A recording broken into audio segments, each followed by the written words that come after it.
Kaivalya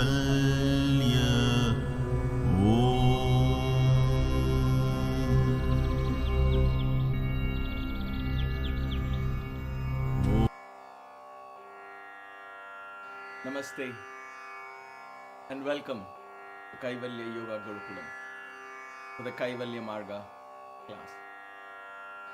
We shall begin the class with 3 Om.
All right. So here we are, hopefully towards the end. We probably have a couple of classes to go with the earth element, and we are at an important phase. So thank you for being patient with me. Thank you for being part of this journey.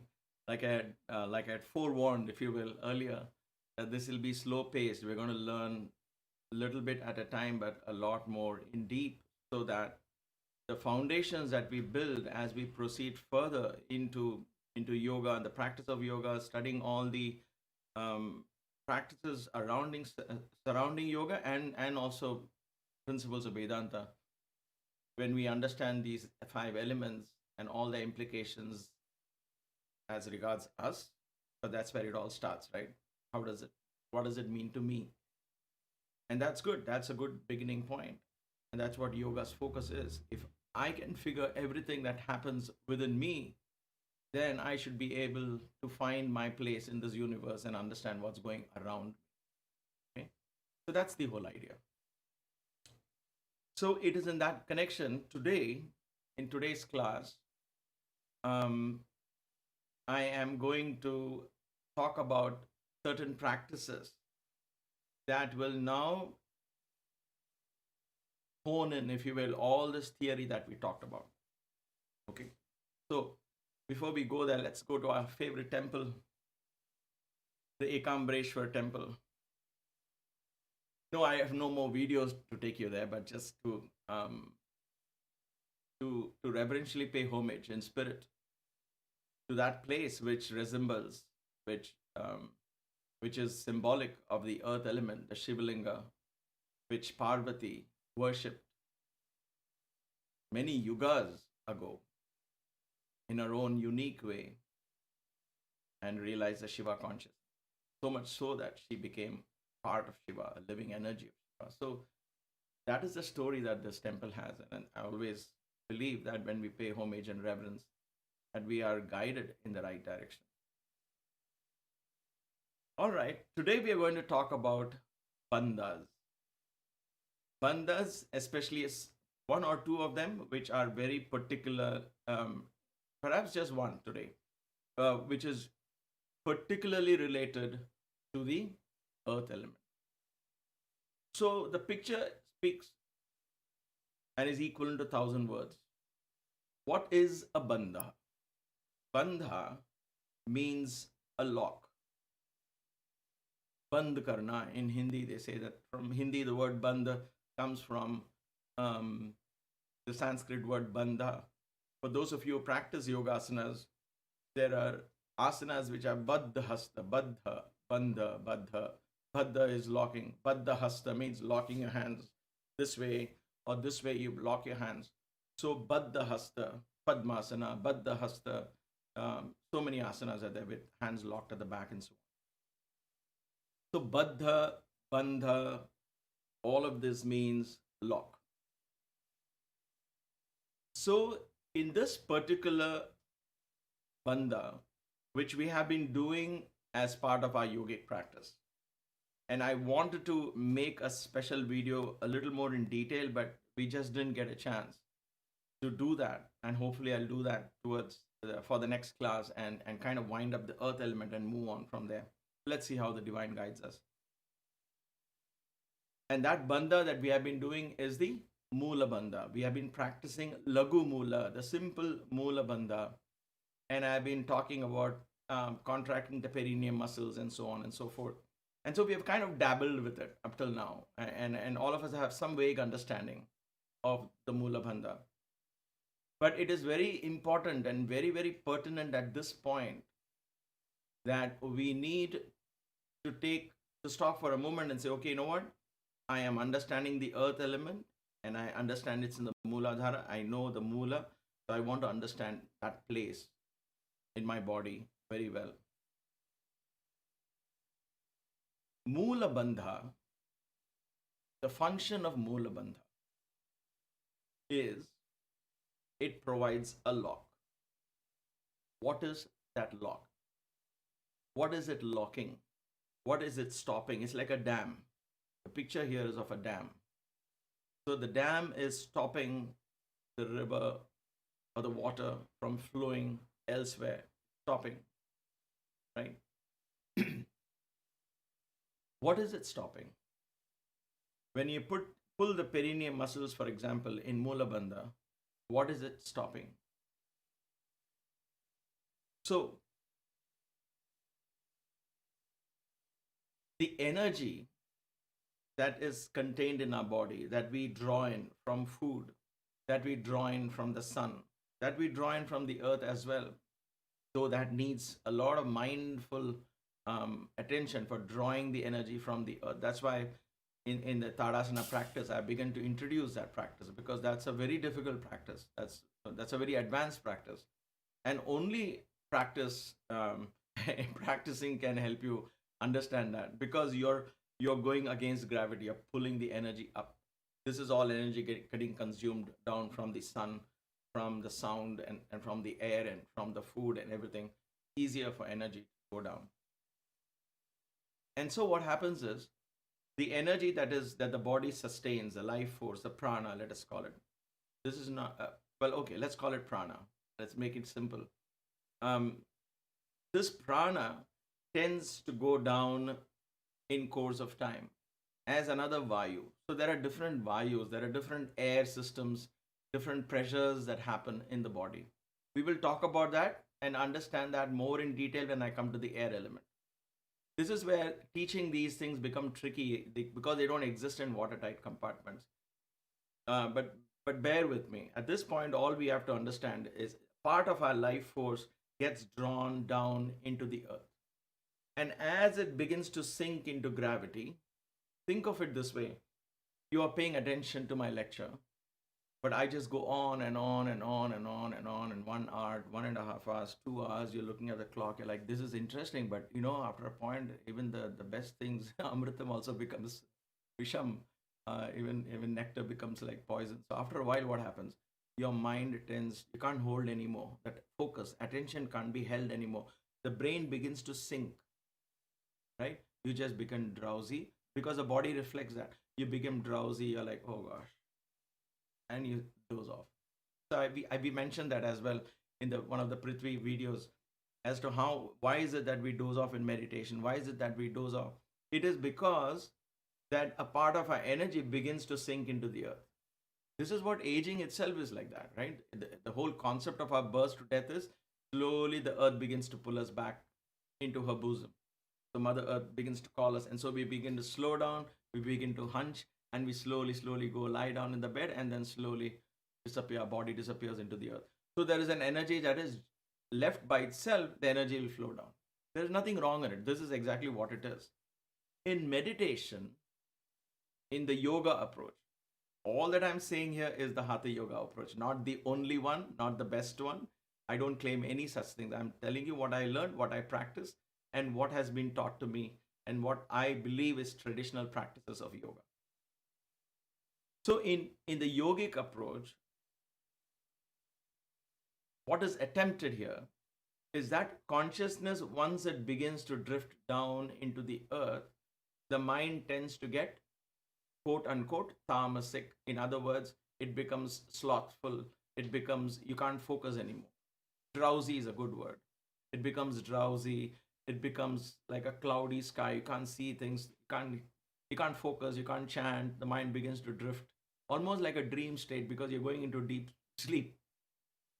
So that is happening because of gravity, and also because we have trained ourselves. Once I lie on the bed and I sink into the gravity, my mind also goes along with my body. So we have trained it again and again and again, and we do that every night.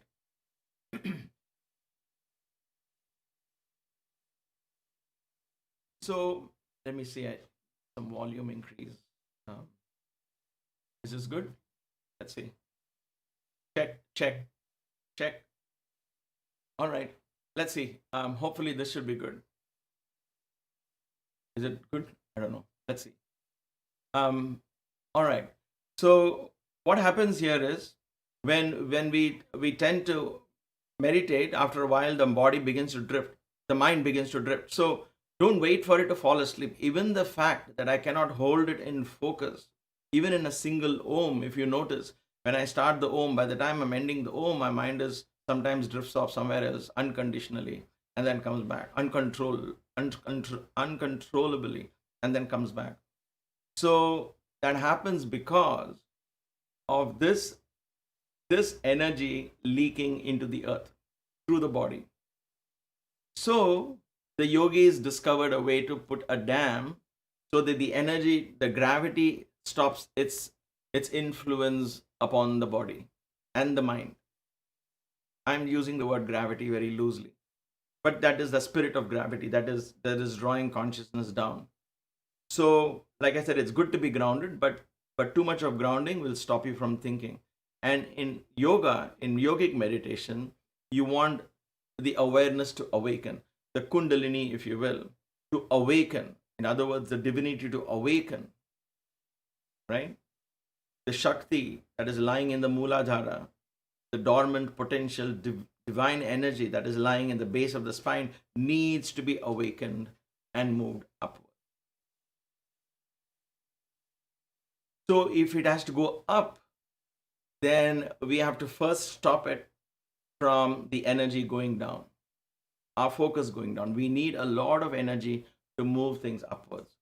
So we experience that when we listen to a very nice bhajan, or when you listen to an interesting discourse, or we are in a satsang, the vibrations are high, you feel high because the energy is automatically lifted. But we are not able to sustain it. Why? Because it goes down. And that's natural. It's natural for it to go down. Otherwise, you'll be in a state of meditation all the time. You won't be able to function in the world. You go there, seek inspiration, creativity, energy, come back and function better in the world. So, in order to prevent the energy from going into the earth, the yogis discovered a bandha, one of the most important bandhas in this path of Kundalini, in the path of Hatha Yoga, in the path of experiencing this awakening, causing this awakening, and making it real, quote unquote.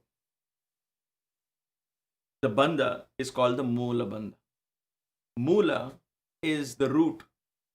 You go to the very root and close the gate where the energy slips into the earth. Now you might think, wait a minute, isn't the root at the bottom of our feet? Shouldn't our feet be locked? Yes, but that's not a lock. It's done through an asana, through a pose. Through the pose, you take your feet. That is why you sit for meditation. Even when you sit on a chair, I've mentioned earlier, you cross your feet, you take your feet from here, sitting on the ground, you turn it upwards, sideways. So even if you're sitting on a chair, you cross your feet and place it. Even it's on the ground, it's placed this way. So the feet is off the ground.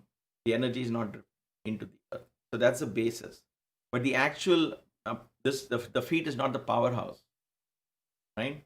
You go to the base of the brain, the stem of the brain stem. Where does it end? It doesn't end at the bottom of the feet. It ends at the base of your spine. So the center of consciousness exists there. And after that, the legs are pretty dumb. They're just carrying out actions sent by the brain, right? Otherwise, by themselves, they do nothing. And so the root is therefore the base of the spine. And at the base of the spine, there is a gate that allows this energy to sink and go out of the body. What happens when that is continuously the case? When that is the case, then you experience inability to focus. Inability to focus. Now I'm tying in a practical element based on all the previous lectures. So if this is your first lecture, you're just dropping in, it might be interesting, but you may not be able to see the relevance. I'm talking about the philosophy of earth, the lifestyle practices, the thought processes, all of that is tied in into what I'm saying. Right now, we are just focusing on one of the practices. Now that I've understood the philosophy of the earth element, I'm being more mindful about the food and the earth element. I'm beginning to balance my earth element in my thoughts and my judgmental patterns and all that we talked about. Now, how do I, assuming all the others are slowly getting into place, you don't have to wait for all the ducks to be lined. You practice all at once. Some will be easier, some practices will be hard, but slowly they will all form this beautiful um, sadhana or practice. So while other things are coming into place, now I'm focusing on a physical practice, which is called the moola bandha. This bandha by itself alone will do nothing. Will do nothing except some physical benefit. It will do nothing much. But we are talking of awakening. We are talking of self-actualization. We are talking of an awakening of consciousness, taking the consciousness higher, consciously, gracefully, beautifully. So we begin to see life, experience life, be in touch with the divine source within us. And when that is the case, then you practice moola bandha in alignment with a yogic lifestyle. And that goes with all the yogic practices. And so I just wanted to put it out there. So this energy that drifts into the earth, even if I'm sitting in the perfect asana, when the energy begins to go down, my ability to focus goes away. That is why most of us, we rely on music to help us concentrate. We do so many things. But even with all that, after a while, the mind begins to get disturbed. Why? So the yogi said, all right, this is the answer. And believe me, when I learned this practice initially, it took many months, if not years, for me to hold the moola bandha in place. But once you know the bandha and once it starts applying, then you really can hold the consciousness. It's like you can how do I say this? You have a delicious cake and you put it in the refrigerator and you can keep it for 3-4 days, 5 days, and it won't get spoiled. It's like that. You can contain the experience without letting it go. You can hold your focus and you can enjoy being in that contemplation. It's almost like these are with practices. So you're very, very patient with practice. With practices, what happens is like flicking a switch. Okay, I want to go within. I want to shut my mind off from all this worldly things. And it's like a flick of a switch. You switch it, and slowly, like a dimmer, the light obeys you. It's amazing. So I am speaking this from practice and experience. These are very powerful bandhas. So what happens with the bandha is the bandha provides a lock. So the consciousness goes and rests. It doesn't do anything. It can't go beyond that. It doesn't go into the earth. It stays inside. And then, of course, the next, just closing, of course, is not going to help. And then comes the next one to move it upwards. So you have two things, two practices. One is the bandha, and in today's class, we'll understand bandha and mudra. So the next thing that we are understanding here is mudra. So we understood what bandha is. And in this case, we are going to learn the moola bandha. The concept of bandha is the same, whether it is moola bandha, udyana bandha, jalandhara bandha, and all. So we'll understand those bandhas a little more in detail pertaining to those elements. As when it comes to the earth element, and at the very beginning, one has to understand moola bandha because that is the very root of all progress. It's like understanding the foundation very clearly. Bandhas means locks. It provides a dam. It stops. It locks the energy. Okay, and there are different bandhas in the body, so you can really force the energy, guide the energy, if you will, very beautifully. So the next one is mudras. Mudras, bandhas and mudras. In this particular earth element, earth and water, these mudras are kind of not strictly an earth element. related. It is earth and water. The two mudras that I'm going to talk about today is earth and water related. Okay. Bandhas are locks, right? Once you lock, what do? Then you do a mudra to channelize that energy. You have to, otherwise the dam, you just can't go on. You have to let go of some. You have to channelize the water flow, regulate rather, regulate the water flow. Right, the dam doesn't completely stop. In this case, you stop the flow and you regulate it back upwards. So the energy is going down. I stop it from down, and then I regulate the flow to go upward. So what is it that I do to regulate, and how will I regulate it without it going this way, this way? You use mudras to regulate the channel and the consciousness from going up. This may seem abstract at this point, and that's a difficulty I face when it comes to introducing this, because there is so many aspects to this. But if you're patient, we learn all of this as we go along. But right now, simply understand this. Keep your mind open to understanding that this consciousness is stopped, and you want to retrace it back up, reverse the energy. It's called urdhvareta, upward flow. You want to create an upward energy rather than going down. So that constant practice of upward energy, in other words, in yoga, when we do bandhas, the consciousness begins to move upwards. You may not understand it in a few weeks of practice or months, but when it becomes your natural practice in yoga, it's amazing how the body begins to feel light, the mind is optimistic, and you don't feel old. It's not like you're fighting age. You just don't feel old. You are excited like a teenager about anything new, and you start getting eager to learn things more. Everything changes from inside out because the energy has learned to move upwards and not downwards. Okay, all this is done gracefully. So mudras are important to channelize that energy to move it in the right direction. Because if you don't learn these mudras properly, then when the energy begins to move upwards, it becomes uncontrolled.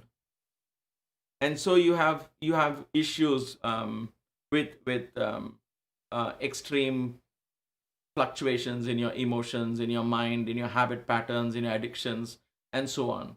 And therefore they say, oh, Kundalini practice and Hatha Yoga, it just drove me crazy. I didn't understand it. I'm going to give it up. It's dangerous, and so on. It's dangerous because you're not learned it the right way. There's nobody teaching you systematically. And I'm hoping to do that, to at least inform you. And then it's up to you whether you want to still take it up as a practice or not. This is merely contributing information and leaving it there for the world to learn, and for those seekers who need to understand it better. So when you do a bandha, it has to be accompanied with mudras. Bandhas and mudras go hand in hand. Mudras are made of hands. There are other mudras that happen without hands being involved, and we are going to talk about two of those mudras which are related to the earth. One is particularly to the earth, the other one is earth and water. Along with this bandha, moola bandha, these two mudras are automatically practiced. Not every time during asanas, but especially during meditation, we do that. Okay? So today's class, let me just focus on these two mudras. The way I'm going, at the rate at which I'm going, I'm not going to be able to touch upon other mudras. So let me see how to go about this. So basically, what I talked until now was, we talked about moola bandha in bandhas and mudras. You see that on the screen. And then among the mudras, we are talking of Ashwini mudra, and we are talking of Vajroli mudra. So we will understand what that is. We have Ashwini, moola bandha, Ashwini mudra, and Vajroli mudra. These are the three that are practiced as a set. They go hand in hand. They're complementing to each other. They're not the same. The benefits are very different. But they go hand in hand. Okay. Then there are other practices. There is a Kechari mudra, which is with the tongue. Because the tongue is related to the water element, and the water element is so close to the earth element, they go hand in hand. It is imperative that we touch upon Kechari mudra here. Then there is a Mahabandha that is traditionally taught along with Moola Bandha. It is introduced there. So the Kechari mudra, the Mahabandha, which involves the Moola Bandha, Udyana Bandha, and Jalandhara Bandha. I will talk about that in the next class. Hopefully I'll have some videos as well to share about these bandhas a little more in detail. So when you practice it along with me in the yoga class, you'll be fully equipped, at least intellectually, and then we begin to practice. But in today's class, we'll focus on the Moola Bandha, Ashwini Mudra, and Vajroli Mudra, especially from the point of view of the location of it. Moola Bandha, we say, what is Moola Bandha? The statement is very simple. Moola Bandha is contracting the perineum muscles, period. Moola Bandha contracts the perineum muscle. Just that little bit of contraction of the perineum muscles forms a lock. It triggers the mooladhara to begin. It activates. Actually, when you lock it like this, it's called a lock because it feels like a lock, because you have closed you contracted the perineum muscle. When you do this, okay, and we'll come to that. It's different for women. It's different for men, and that's what I want to share today. We'll do some anatomical thing because you don't find this nowadays in anywhere. So let's hope I do justice there. But when you do this, when you contract the perineum muscle, it is not only locking, it is beginning to trigger the mooladhara. It is beginning to awaken. It's like singing a suprabhadam. That's why we invoke Ganesha first. So the Om Lambodhara Namaha, Lam comes from Lambodhara, and Om Gang Ganapati Namaha. These are powerful energies you are invoking in that mooladhara. So along with Moola Bandha, when you trigger that mooladhara, it's amazing how this energy begins. Open the eyes. It's like the elephant gently getting up. And so it has to be learned exactly what do you mean by. So it's easy to contract the perineum muscle, but then exactly where should my focus be? Where should my mind be? Where in that spot? Where is that spot? You don't know how many weeks and months I was struggling in days before, until I met a young yogi called Sri Hari, and we both actually sat and without clothes, and he showed me exactly the spot where and how to perform the moola. So I'm very, very grateful to him. He was on his way to take up sannyasa, and Baba had called us both for interview, and he said, "This mad fellow wants to learn yoga. Teach him something." And that's how this happened in a very beautiful setting. So all that is somehow written in my book, and slowly it'll come out. I guess I don't know when though. But the point here is, uh, without knowing, I understand the frustration of people today when they don't know what it is, and how can somebody sit and explain Moola Bandha because it talks about anus and it talks about sexual organs. How do you demonstrate that on a TV? It's not possible. So when you see these videos, when you listen to people, it's always with clothes on, and there's no, because of our social limitations, which I have great respect for, we can't do it, right? So I took help of technology, and hopefully I'll do that. I have with me an app which I bought. It's a medical app with anatomy, and I'm going to hopefully explain to you exactly where the mooladhara is from the point of view of understanding the moola bandha, right? And Ashwini mudra and Vajroli mudra. So before we go to that, and if I do extend a little bit, 5-10 minutes, just bear with me. I don't hope to, but let's see how it goes in the app. So that is Moola Bandha is contracting the perineum muscles and triggering the Mooladhara. That means when I'm contracting the perineum muscles, my mind should be focused at that very spot, which I believe where the Mooladhara chakra is. It's a psychic spot. It's not a physical spot. We are using the physical area and pinpointing it to the physical location in the body for a reference, as a reference point. Always remember that. And it's an important reference point because the body is a reflection of the mind and so on. But it's a psychic spot. It doesn't physically exist. So if somebody cuts open the body, they're not going to find a mooladhara there. All right. You probably know that by now. Okay. So Ashwini Mudra.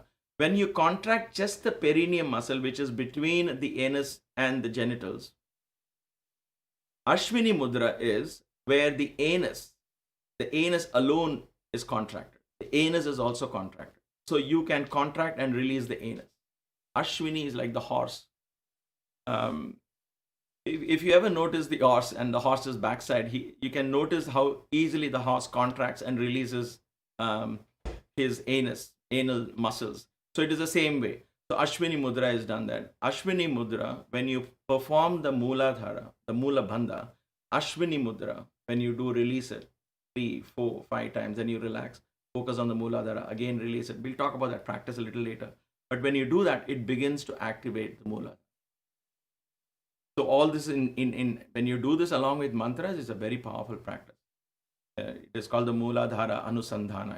It's a complete lifestyle by itself. It's a whole practice. You can do it for 48 days, a whole mandala, just focusing on the Ganesha energy and the Shakti principle and doing that. But right now, don't jump into it. Don't get excited and say, okay, I want to start that right away. Let us first understand all of this. Okay, be prepared to spend lifetimes in this journey because the journey is so beautiful. So don't be in a rush. Some of us may tune into it. Some of us may just not be able to tune into it. Be patient. So Ashwini Mudra begins to activate the Mooladhara chakra, the energy in the Mooladhara. It triggers, it activates the Mooladhara chakra. The Vajroli Mudra, on the other hand, so Ashwini Mudra is the anal muscles. In contracting, releasing the anal muscles is the Ashwini Mudra. Okay, almost like a kriya it is. You hold it and then you release it. You can coordinate it with the breath, with the mantra and so on. But there is a movement there, constant movement. You don't hold it and keep it like this. Moola bandha is a lock, so you hold it and stay with it. That is the difference between Moola bandha and Ashwini Mudra. Both seem very same because they are very close to each other. And if you do some research on the internet, it's all over the place. They will say it's pulling the pelvic floor and this and that. Perineum muscles. Okay, we'll come to that. Then comes the Vajroli Mudra. So we understood Moola bandha. We understood some extent Ashwini Mudra. And then comes the the Vajroli Mudra. Vajroli Mudra consists of earth and water. It is to do with the urinary bladders. Vajroli Mudra is where you hold the sensation to pass urine. If you're able to hold the sensation to pass urine, there is a place. I'll pinpoint that place to you. Just in the root of the sexual organ, where you can control the urinary bladder. You have to learn to focus and isolate the urinary bladder and your ability to hold urine. Now, actually, in a physical sense, Vajroli Mudra helps in continence and so on. But if you, in medical science, what has happened is they call it the pelvic tilt or the pelvic lift. They have mixed Vajroli and Ashwini and all of this. It's a mix. So don't compare that with what I'm talking. They are very different purposes here, though the effect is the same. In fact, it's more important and more powerful if you learn that Ashwini Mudra, how to do it, Vajroli Mudra, how to do it, Moola bandha. And if you know the subtle differences between the three, you can apply it. So even in a physical sense, if somebody is aging or if you have an incontinence problem, there's a kidney problem and bladder problem and pancreas and all of those vital organs get re-energized because this energy that's activated, the Ganesha energy, begins to move upwards. And that is a healing energy which is going out into the earth. It's coming back. In other words, it's a resurgence of life. I know it's like I'm promising the sky to you, but it's real. It's real. Trust me. It all depends on our practice. Patient, calm, gentle practice. Okay. So let us explore now exactly where these reside. What am I talking? It's all of them are, you saw it, more or less, it's contracting.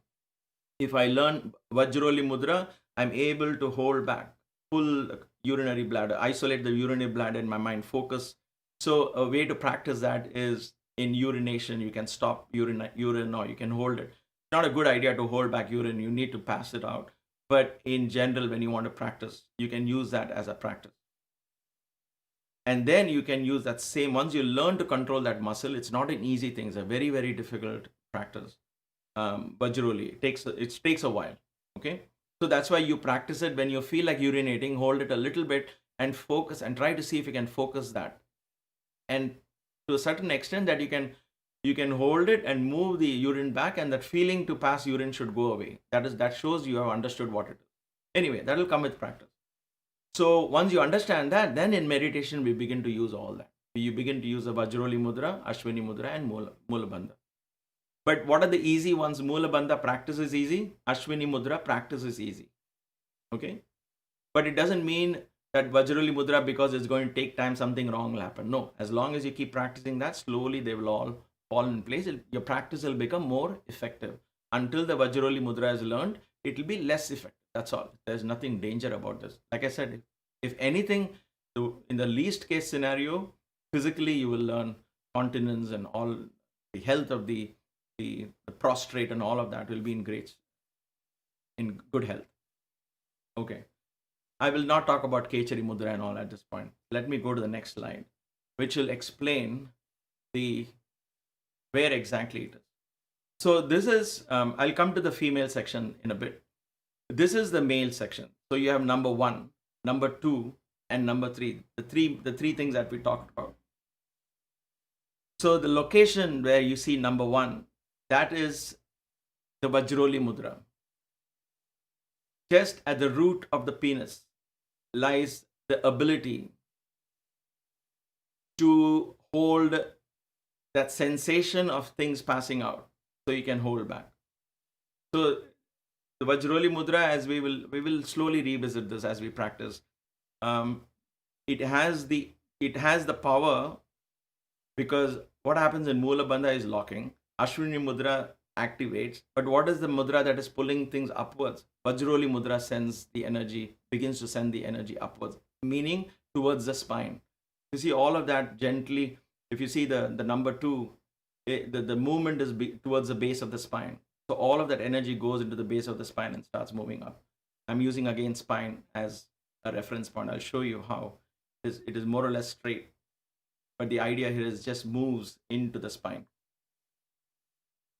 So Vajroli Mudra is important to understand. It has the energy to move upwards.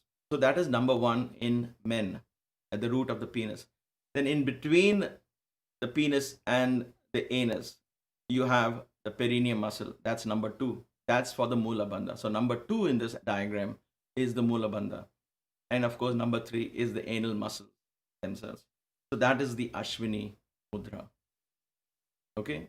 So watch this picture. This is a very clear instruction, and I'll also see. I'm going to use the app, and we'll get a 3D version. We will play with it and see exactly what we are talking about.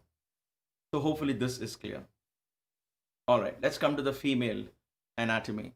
In the female anatomy, the number 1 is again the urinary bladder. Okay, the number 2 is different. See, let me go back to number 1 in male. The male, it's very clear, the perineum muscles. The female, because of the shape of the vagina, there is very little space called the perineum between the vagina and the anus. That's why Moola Bandha has to be learned carefully for women. Now, at the root of the vagina, number 2, that is the place of the mooladhara. That is the place where that is called the moolasthana. That is where the mooladhara is. So when you focus, you have to shift your awareness to that spot. To that spot where you will know that that is the exact spot. So there is a practice you can eat. So there is, because the vagina is an opening, one can put a finger in and feel and learn. So there's a practice like that. Okay. There's a practice where you can put your finger in, hold that, touch that spot, and learn to contract that spot. If you are very serious about this practice, then you will know that you are touching upon the mooladhara. That is where Ganesha resides. That, and for men, it is the perineum muscle. Almost where that prostrate is. That's where for the men is. For the women, it's above. At the root, almost at like, I don't know if root of the vagina is the right word, but that's where the moolasthana is. Please pay attention to this. Okay, this is important. And the third, if you're serious about practicing this, the third one, of course, is very clear, right? Ashwini Mudra is the same for both men and women. Okay, so let's see how does this look and how good I am to play with this app. It's a relatively new app. I wear my glasses. Okay, so what we are seeing here is this is a man's body. Okay, and when I switch here, this will be a woman's body. So we'll see both. So right now you are seeing the man with skin. This is our human body. So I'm going to remove the skin because that's the outer layer. Then what you're seeing here is just muscles. We are going to remove muscles also out. We are going to, I put this just to give you a perspective of where we are going.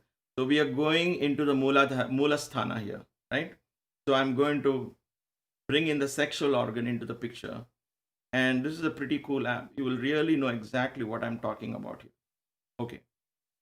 Let me see if I make it a little big. So you know where we are now, right? I'm hoping I'm not rushing things. So this is for the men. We are going into this area right now. Okay, we are going into this area.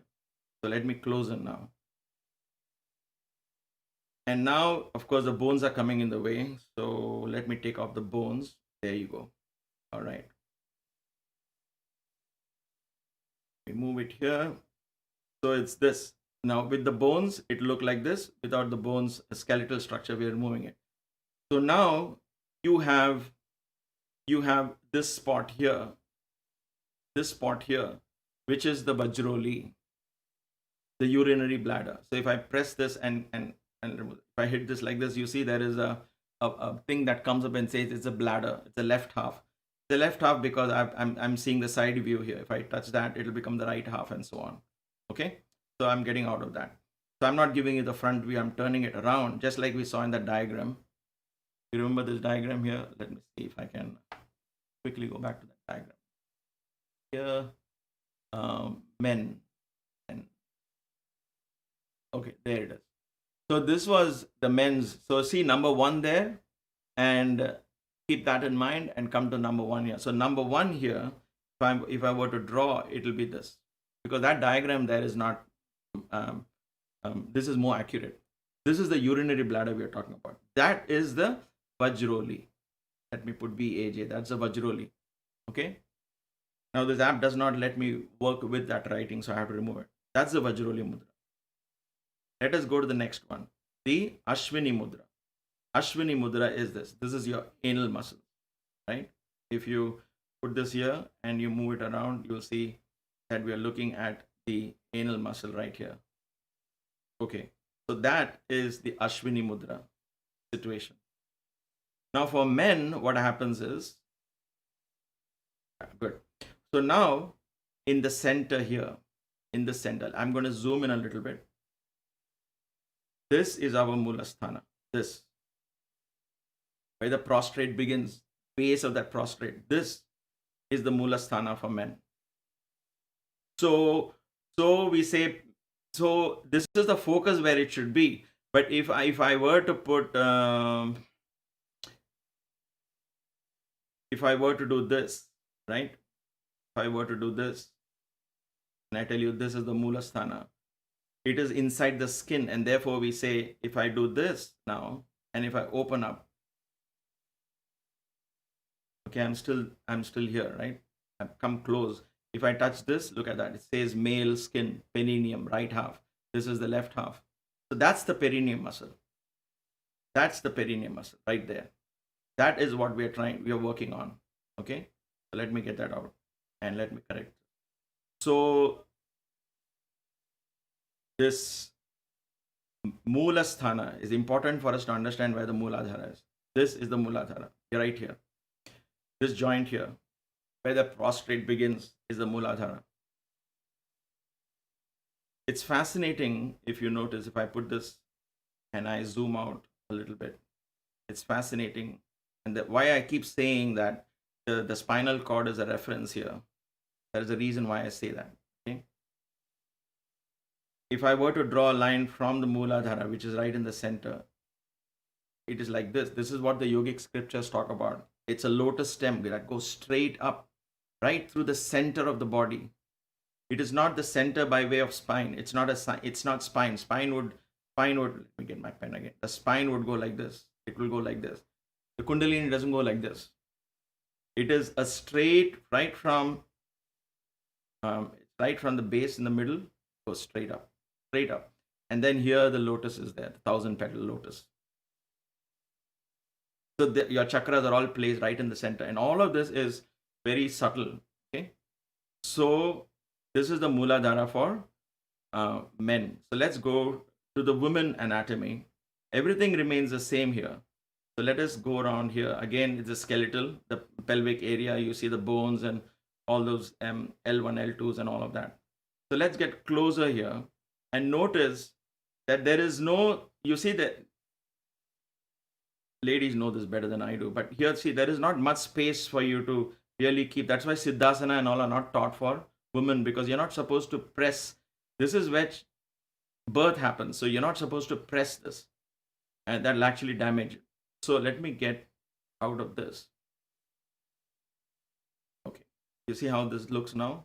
Let's go back to that drawing and go to the female section. You see that number 1 here, and number 2 and number 3. Okay, let's come back to this drawing here. So number 1 here is this same urinary bladder. That's clear. This is number 1.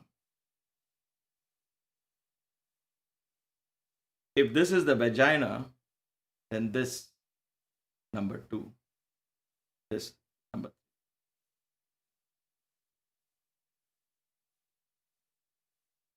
So you see that right from here, it is possible for you to reach this place and actually trigger it. That's a gift for women. Men can't do that. Men have to still focus that because we can't reach into the skin to do that. So that's one. This is, of course, sorry, pen. So this is Vajroli 1. This is the mooladhara 2. And this is the same for both. That is number 3. That's it. This is where Kundalini is. This is where Devi resides. This is why creation happens here. It is unfortunate that we have begin to regard these places as some weird things, but this is that is why it's so important to do the hip opening routines, because look at this bone structure here. It's solid. It is so protective that it protects this place. Right? It's whether it is men or women. It's the same thing for man and woman. This pelvic area. So these joints. This is what we are all struggling with, right? All of this ligament stretches and all these S1s, S2s, and all of that problem happens here. And these discs, if you will, these are where the discs begin to. This is the most important part of our body. If we are focusing on yoga and understanding yoga and learning and wanting to progress in yoga. Let me get these out of the way. We get this again, it's the same thing. It goes back to that same principle of, if I were to draw, it has to be a straight line. This is explained even in Narayana Suktam, and all of this, Vidyullekava, like a lightning strike, a tender lotus stem, Brahma Nadi, Sushumna Nadi, all of that flows in here, right? So when they say center of the body, it's not this center. It's not this center they're talking about. It seems like that. And it's okay for pictures and videos that you see all the chakras magically begin to appear in all these places. And because of the nerves connected, you feel the experiences are here. But that's why it's a false experience. You turn around. The real action is here. The real action is here. The real awakening happens here. And because of the nervous connections, you feel it's as if it's happening in the spine. But the health of the spine is, of course, very important for this to happen. So the spine is held as straight as possible. So this movement happens. This movement happens. Isn't it fascinating? This is our temple. This is the temple that we have been blessed with to experience the supreme consciousness. And so even if you look at it this way, right from top, and we'll come back to keep coming, this is your Sahasrara. If I were to drill a hole from here and drop a straight line all the way down, guess where it's going to be? It's going to land into the mooladhara, right there in the center. In this case, of course, this is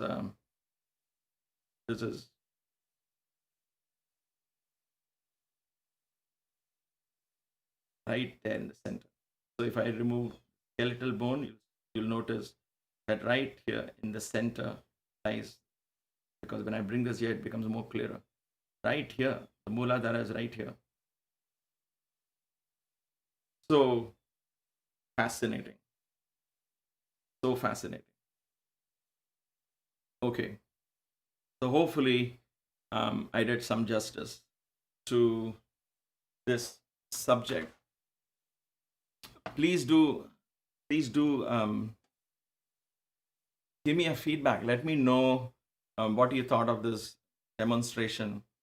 because you may find one or two videos, but I didn't come across any. So I thought it's very important for us in our meditation. Go back to this video and understand that, because once you get that, that click will come. That's grace. That that is then that place becomes so divine, because that's where the Ganesha energy is. So when I say let's invoke him from mooladhara, you know exactly what we are talking about.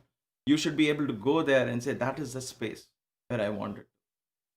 And um, so magnificent this journey will become when you know exactly what you're doing, and not just thinking, okay, it's somewhere there. I get the feeling, I'm getting some feeling.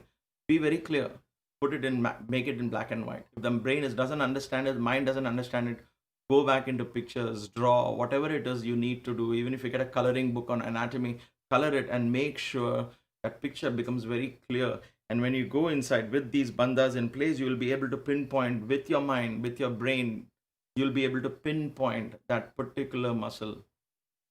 And because of the body being, you're able to control the interior muscles of this body, you will be able to trigger the psychic channels. And that experience that you will get will be yours alone. You wouldn't need to have somebody pat you on the back or say, yes, this is the right one. You will know it in your heart. That happened. I felt it.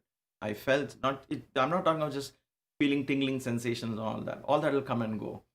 But a real experience will come. It's like almost it's like a mother's hand touching you. It's like God's hand touching you. It's like something divine.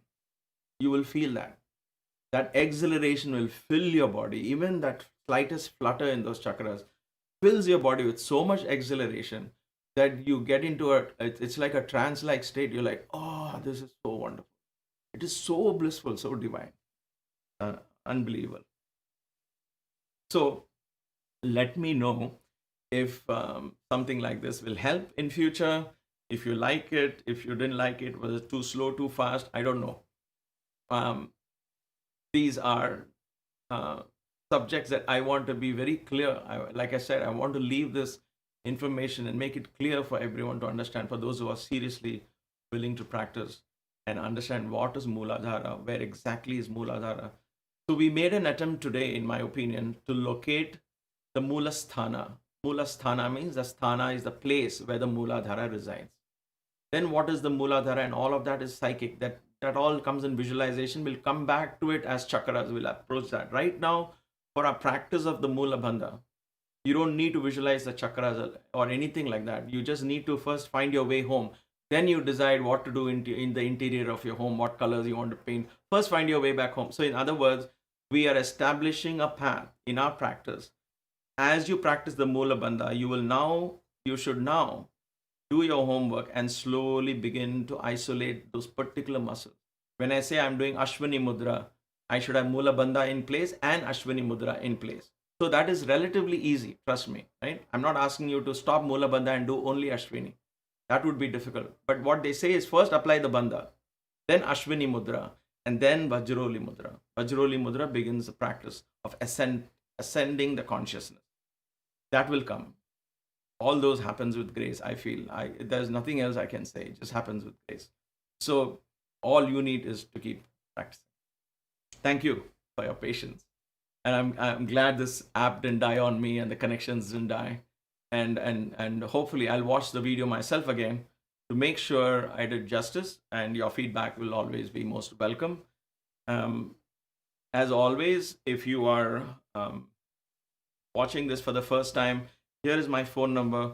I'm available for WhatsApp. I'm not available for calls, but I'm available on text. You're welcome to text me, please. And if the first time you're texting me, please give me your first and last name so I can add you. I like to respect people, and I like to know a name that I'm talking to. So please give me your first and last name, and I can add you to my contacts. And you can share your questions or doubts, and I'll try and address this as we move along and go along in this kind of route. So, thank you. Let us end this class with one Om and three Shanti.